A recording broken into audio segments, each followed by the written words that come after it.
নিজের চোখে দেখা মিয়া, নিজের চোখে দেখেছি। বাবা মারা গেছে, লন্ডন থেকে আসছে, কোটি কোটি টাকার মালিক, কিভাবে জানাজা পড়তে হবে সেটা জানান, এরকম লোক আছে না নাই?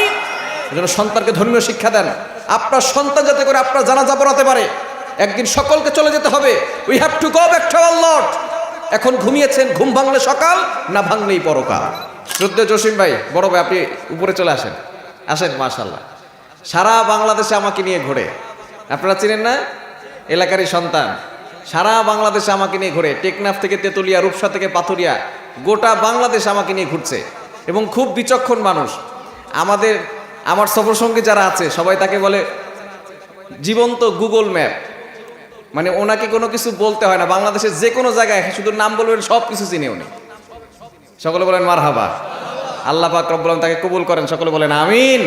আল্লাহ তাআলা তার সন্তানদেরকে কবুল করেন, সকলে বলেন আমিন।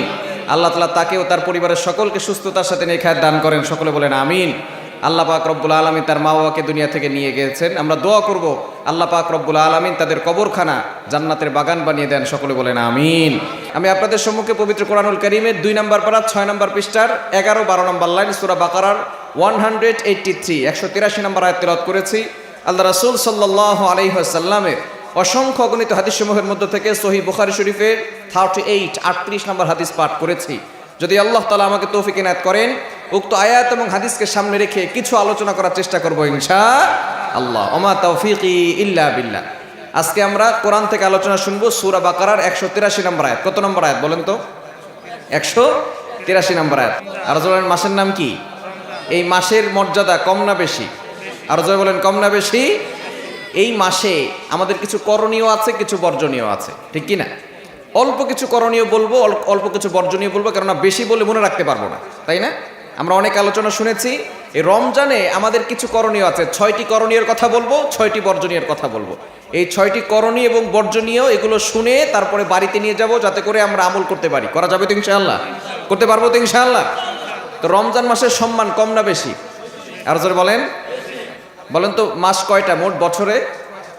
আর জোরে বলেন কয়টা? আরবিতেও তাদের নাম আছে না নাই? ইংরেজিতেও আছে না নাই? আমরা ইংরেজি খুব ভালো করে জানি, আরবি অনেকে জানি না, ঠিক কি না? কিন্তু আরবিও জানা দরকার আছে না নাই? আরবি জানা সুন্নাত। এই চাঁদের যেই বিষয়গুলো আছে, এই বিষয়গুলো যদি আপনি জানতে পারেন, এটা আল্লাহ পাক রব্বুল আলামিন আপনার আমলনামায় সওয়াব দিয়ে দিবে, বলেন সুবহানাল্লাহ। তো এই যে 12টা মাসের ভিতরে একটা মাসের নাম, শুধুমাত্র একটা মাসের নাম আল্লাহ কোরআনে দিয়েছেন, সেই মাসটার নাম কি বলেন? আর বলেন মাসের নাম কি? আল্লাহ নিজে বলে দিয়েছেন। 2 নম্বর পারা 7 নম্বর পৃষ্ঠার 1 নম্বর লাইন সূরা বাকারা 185 নম্বর আয়াতের শুরুর অংশে আল্লাহ বলেন শাহরু রমাদানাল্লাযী উনজিলা ফীহিল কুরআন। রমাদান শব্দ কোরআনে আছে না নাই? আর জোরে বলেন। 12টা মাসের ভিতরে আল্লাহ তাআলা এই রমজান মাসের নাম কোরআনে দিয়েছেন, সুতরাং এই মাসের মর্যাদা কম না বেশি? বিভিন্ন কোম্পানি অফার দেয়, আল্লাহ অফার দিয়েছেন। কোম্পানি অফার দেয় কি? 12টা কিনলে একটা ফ্রি, ঠিক কি না? অথবা 1 প্যাকেট নুডলস কিনলে একটা জগ ফ্রি, একটা মগ ফ্রি, এরকম অফার দেয়। কিন্তু আল্লাহ অফার দিয়েছেন এমন একটা মাসের অফার, যেই মাসে একটা করলে 70টা ফ্রি। জোরে সোরে বলেন না সুবহানাল্লাহ। তো সেই মাসে ইবাদত করার দরকার আছে না নাই? নফল করলে আল্লাহ তাআলা ফরজের সমান সওয়াব দান করে দিবেন, আর একটা ফরজ আদায় করলে 70টা ফরজের সওয়াব দিবেন, বলেন সুবহানাল্লাহ। এজন্য সেই মাস আমরা সামনে পেয়েছি, এই মাস পেয়ে আমল করার দরকার আছে না নাই? আর জোরে বলেন আছে না নাই? আমল করতে পারবো তো ইনশাআল্লাহ? তাহলে আমাদের করণীয় কয়টা বলেন তো? 6টা। বর্জনীয় কয়টা? 6টা। আপনাদের কি ঘুম ধরছে? আলোচনা বাড়িতে নিব তো ইনশাআল্লাহ।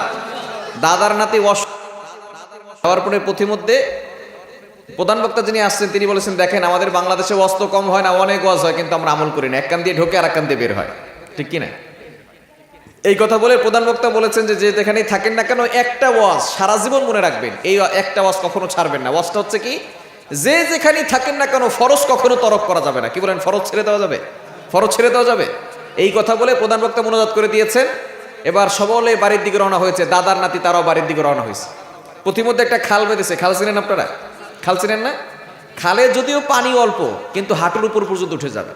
দাদার নাতি যখন খালের কাছাকাছি গেছে, এবার নাতি বলতেছে মনে মনে, দেখি দাদায় কি করে। গভীর রাত, নৌকাও নাই, মাঝিও নাই। দাদা মনে মনে চিন্তা করতেছে, এখন তো আর খালের এপারে বসে থাকা যাবে না। আস্তে আস্তে করে খালে নামছে। এখন তাকে লুঙ্গি ভিজে যাওয়ার কায়দা, লুঙ্গি উঠাইতে উঠাইতে কাত পর্যন্ত উঠাইছে। এবার নাতি দাদাকে ডাক বলছে, দাদা কি ওয়াজ শুনলেন আর কি আমল করলেন? প্রধান বক্তা বলেছে যেখানেই থাকেন না কেন ফরজ তরক করা যাবে না। আপনি কি জানেন না হাঁটুর উপরে কাপড় উঠালে ফরজ তরক হয়? এবার দাদা নাতিকে বলতেছে, নাতি কত বছর ওয়াজ শোনো, তোমার বাবা কত বছর ওয়াজ শোনে, 40 বছর ধরে ওয়াজ শুনি, আজ পর্যন্ত কোনো ওয়াজ খালের ওই পারে নেই নেই, সব এই পারেই রেখে গেছি। এখন আপনারা কি ওই পারে নিবেন? বাড়িতে নিবেন তো ইনশাআল্লাহ? আসুন আমরা বাড়ি পর্যন্ত আমলগুলো নিয়ে যাব, কারণ সামনে আমাদের গুরুত্বপূর্ণ একটা মাস। গত বছর আমরা একসাথে অনেকে তারাবি পড়েছি, একসাথে অনেকে ইফতার করেছি, অনেকে একসাথে সাহারি করেছি, একসাথে নামাজ পড়তে গিয়েছি। আজকে তারা কবরস্থ হয়ে গেছে, ঠিক কিনা?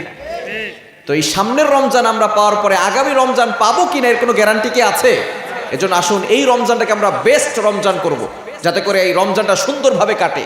কারণ the plan is the half of the work, পরিকল্পনা হচ্ছে কাজের অর্ধেক। যখন আপনি পরিকল্পনা করবেন তখন আপনি সুন্দরভাবে রমজানে আমল করতে পারবেন, ঠিক কিনা? তাহলে আমাদের করণীয় কয়টা? আরো জোরে বলেন, কয়টি? 6টি। নাম্বার 1, 1 নম্বরই হচ্ছে রমজানে রোজা রাখা। রমজানে কি রাখা? রোজা রাখা। রোজা রাখার দরকার আছে না নাই? রমজানে রোজা রাখার দরকার আছে না নাই? কিন্তু অনেকেই আছে বিনা কারণে রোজা ছেড়ে দেয়, এরকম লোক আছে না নাই? দেখবেন বিভিন্ন দোকানের সামনে লাল কাপড় টানায়। কি কাপড়? মনে করে কেউ দেখে না, আল্লাহ একজন আছে কি নাই? আর একজন আছে না নাই? আল্লাহ কিন্তু সব দেখছেন। এজন্য আল্লাহর ভয়ে যারা সুস্থ আছি, অসুস্থ ব্যক্তিদের জন্য আল্লাহ তাআলা ছাড় দিয়েছেন। যদি আপনি রোজা রাখেন, আল্লাহ পাক রব্বুল আলামিন আপনাকে 5টা পুরস্কার দিবেন। কয়টা পুরস্কার? আরো বলেন কয়টা? একটা তো রোজার প্রতিদিন আল্লাহ তাআলা আগে থেকেই রেখে দিয়েছেন। আল্লাহ তাআলা হাদিসে কুদসির ভিতরে বলেন, আস-সাওমু লি ওয়া আনা আজজি বি, রোজা আমার জন্য আর এর প্রতিদিন আমি আল্লাহ তাআলা নিজ হাতে বান্দাকে দান করব। বলেন সুবহানাল্লাহ। রোজা কার জন্য? এবার বাংলাদেশের কোনো প্রেসিডেন্ট যদি আপনাকে বলে যে তোমার সকল দায়িত্ব আমি নিয়ে নিলাম এবং তোমাকে একটা পুরস্কার দিব, এই পুরস্কার কি ছোট পুরস্কার হবে না বড় পুরস্কার হবে? আমেরিকার প্রেসিডেন্ট যদি আপনাকে বলে যে তোমাকে পুরস্কার দেওয়া হবে, তাহলে এটা কি ছোট পুরস্কার হবে নাকি আরো বড় পুরস্কার হবে? তো আল্লাহ হচ্ছেন সকল রাজাদের রাজা, মহারাজা। তিনি বলছেন, আস-সাওমু লি ওয়া আনা আজজি বি, রোজা আমার জন্য আর রোজার প্রতিদিন আমি আল্লাহ তাআলা নিজ হাতে দিব। এই পুরস্কার যে কি পুরস্কার হবে এটা আল্লাহই ভালো জানে, ঠিক কি না? ওই পুরস্কার পাওয়ার জন্য রোজা রাখার দরকার আছে না নাই? এটা আল্লাহ তাআলা পুরস্কার। নামাজের একটা পুরস্কার আছে, হজের একটা পুরস্কার আছে, জাকাতের একটা পুরস্কার আছে, এগুলো ফেরেশতারা দিবেন। কিন্তু রোজার প্রতিদিন আল্লাহ তাআলা নিজ হাতে বান্দাকে দান করবেন। কেন রোজা বান্দা কার জন্য রাখে? আরো বলেন কার জন্য? আপনি নামাজ পড়তেছেন, এর ভিতরে লৌকিকতা থাকতে পারে, লোক দেখানো ইবাদত হতে পারে, কিন্তু রোজা রাখতেছেন, এখানে কোনো লোক দেখানো ইবাদতের কিছুই নাই। কেননা আপনি রোজা রাখতেছেন কাকে সন্তুষ্ট করার জন্য? ঘরের ভিতরে দরজা বন্ধ, জানালা বন্ধ, আপনি চাইলে 1 লোকমা খাবার খেতে পারেন, চাইলে 1 গ্লাস পানি খেতে পারেন, আপনি খান না। কার ভয়ে? আরো বলেন কার ভয়ে? এজন্য আল্লাহ বলেন, আস-সাওমু লি, রোজা আমার জন্য আর এই রোজার প্রতিদিন আমি আল্লাহ তাআলা নিজ হাতে বান্দাকে দান করব। বলেন সুবহানাল্লাহ। তারপর আল্লাহ পাক রব্বুল আলামিন আপনাকে 5টা পুরস্কার দিয়ে দিবেন, আর আল্লাহর পুরস্কার তো আলাদা আছেই। 1 নম্বর পুরস্কার, রোজাদারের মুখের দুর্গন্ধ আল্লাহর কাছে মেশকে আম্বরের থেকেও বেশি ঘ্রাণ। বলেন সুবহানাল্লাহ। না খেয়ে থাকলে মুখে একটা দুর্গন্ধ হয় কি হয় না? আল্লাহ পাক রব্বুল আলামিনের কাছে এটা মেশকে আম্বরের থেকেও বেশি ঘ্রাণ। তাহলে রোজা রাখার দরকার আছে না নাই? 2 নাম্বার, যে ব্যক্তি রোজা রাখবে, সমুদ্রের মাছ থেকে শুরু করে পৃথিবীতে যত মাখলুকাত আছে, এমনকি ফেরেশতারা সহ সকল মাখলুকাত তার জন্য দোয়া করতে থাকে। এই দোয়া পাওয়ার দরকার আছে না নাই? আর রাসূলুল্লাহ আছে না নাই? এই হাদিসটি আবু হুরায়রা রাদিয়াল্লাহু তাআলা থেকে বর্ণিত। তিনি বলেছেন, 2 নাম্বার পুরস্কার হচ্ছে সমুদ্রের মাছ থেকে শুরু করে বিশাল বড় বড় মাখলুকাত যা কিছু আল্লাহর জমিনে আছে এবং সাগরে আছে, ফেরেশতারা সহ সকলে তার জন্য মাগফিরাতের জন্য, রহমতের জন্য তার জন্য দোয়া করতে থাকে। বলেন সুবহানাল্লাহ। 3 নাম্বার পুরস্কার হচ্ছে আল্লাহ পাক রব্বুল আলামিন তাকে, তার জন্য জান্নাতটাকে প্রতিদিন সুসজ্জিত করেন। বলেন সুবহানাল্লাহ। 4 নাম্বার, শয়তানকে শিকলাবদ্ধ করা হয় যাতে করে সে গুনাহ থেকে বাঁচতে পারে, ঠিক কি না? রমজানে যারা ইবাদত করে বেশি, তারা দেখবেন গুনাহ থেকে বাঁচতে পারে, কেননা শয়তান বন্দী থাকে, ঠিক কি না? এবং 5 নাম্বার হচ্ছে আল্লাহ তাআলা এই রোজা রাখার পরে তার পিছনের সব গুনাহ ক্ষমা করে দিবে এবং তার জন্য জান্নাতের ব্যবস্থা করবে। বলেন সুবহানাল্লাহ। ওই জান্নাতে যাওয়ার জন্য রোজা রাখার দরকার আছে না নাই? আমরা জান্নাতে যেতে চাই, তবে জান্নাতে যাওয়ার কাজ করতে চাই না, ঠিক কি না? একটা এক্সাম্পল দিলে সুন্দর বুঝতে পারবেন। বলেন তো, মসজিদে নামাজ পড়ছে যারা, এশারের নামাজ পড়তে গিয়ে কি ইমাম সাহেবকে 50 টাকা জরিমানা দিয়েছেন? সভাপতি সাহেবকে 100 টাকা দিয়েছেন। পৃথিবীর যে কোনো মসজিদে যাবেন, নামাজ পড়তে কি টাকা লাগবে? বোঝা গেল ফ্রিতে মসজিদে ঢুকে আপনি নামাজ পড়ে জান্নাতে যেতে পারেন, কোনো সমস্যা।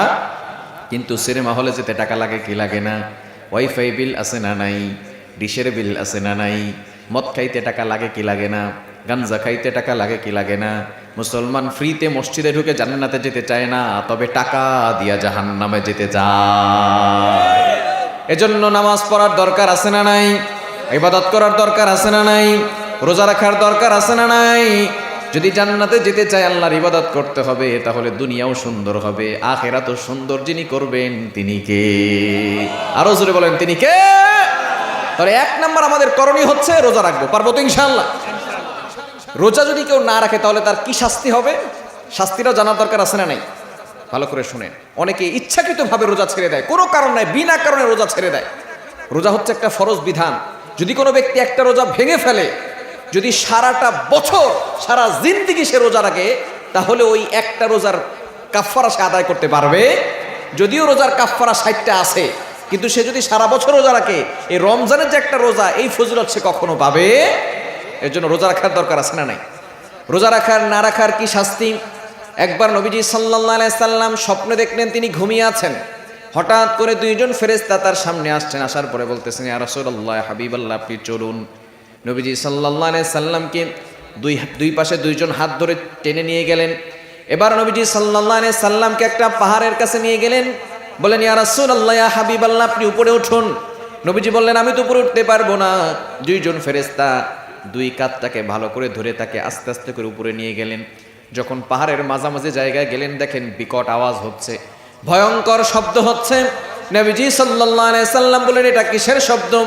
এবার ফেরেশতারা দুইজন বলেন, ইয়া রাসূলুল্লাহ, ইয়া হাবিবাল্লাহ, আপনি আর উপরে ওঠেন, তারপরে দেখতে পারবেন কারা এরা। নবীজি সাল্লাল্লাহু আলাইহি সাল্লামকে আর উপরে উঠে নেওয়া হলো। এবার নবীজি সাল্লাল্লাহু আলাইহি সাল্লাম দেখলেন কিছু মানুষ যারা উল্টে আছে, অর্থাৎ তাদের পা উপরের দিকে আর মাথা নিচের দিকে। শুধু তাই নয়, তাদের এই গালের গোস্তগুলো এমনভাবে খুঁড়ে খুঁড়ে কে যেন